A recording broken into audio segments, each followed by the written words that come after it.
Hi guys! Welcome and welcome back sa aking channel. This is Donna again. And today mga mare ay isa na namang patok at trending na pangnegosyo recipe na madaling gawin sa maliit na puhunan lang ang isishare ko sa inyo.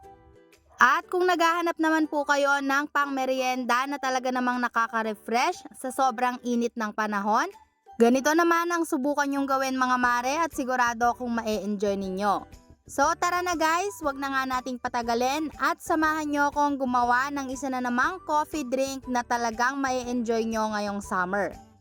At syempre mga mare, pwedeng-pwede nyo itong gawing pang negosyo at pagkakitaan.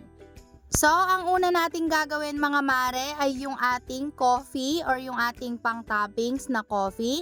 Ang gamit ko po dito ay yung stick na coffee lang, pero pwede po kayong gumamit nung coffee granules. So, depende na po sa inyo kung anong gagamitin nyo na black coffee.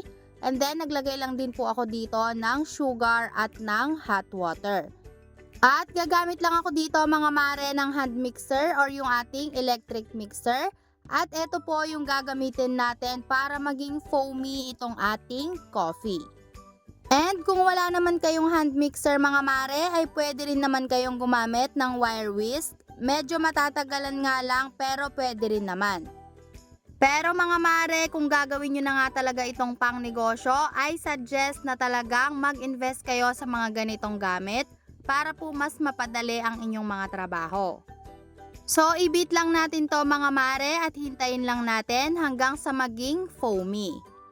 At after ilang minutes nga mga mare, ay ganito na po yung itsura nitong ating coffee mixture.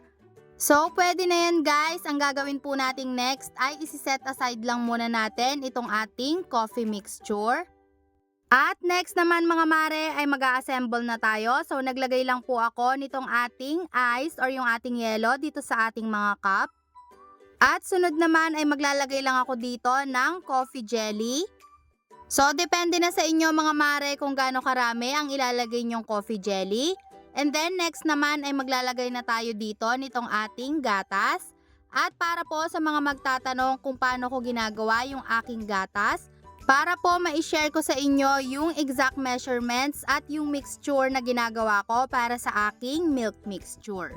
At after nga nating maglagay ng gatas mga mare, ay maglalagay lang tayo dito sa ibabaw nung ginawa natin kanina na coffee mixture.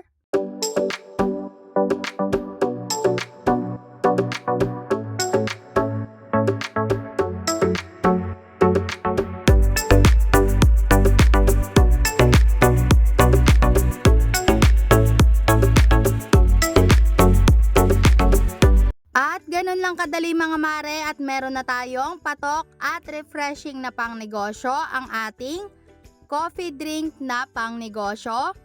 At kung naghahanap ka naman ng refreshing drink na bagay sa panahon na sobrang init pero coffee lover ka, ay perfect na perfect sa'yo mare itong ganitong inumin.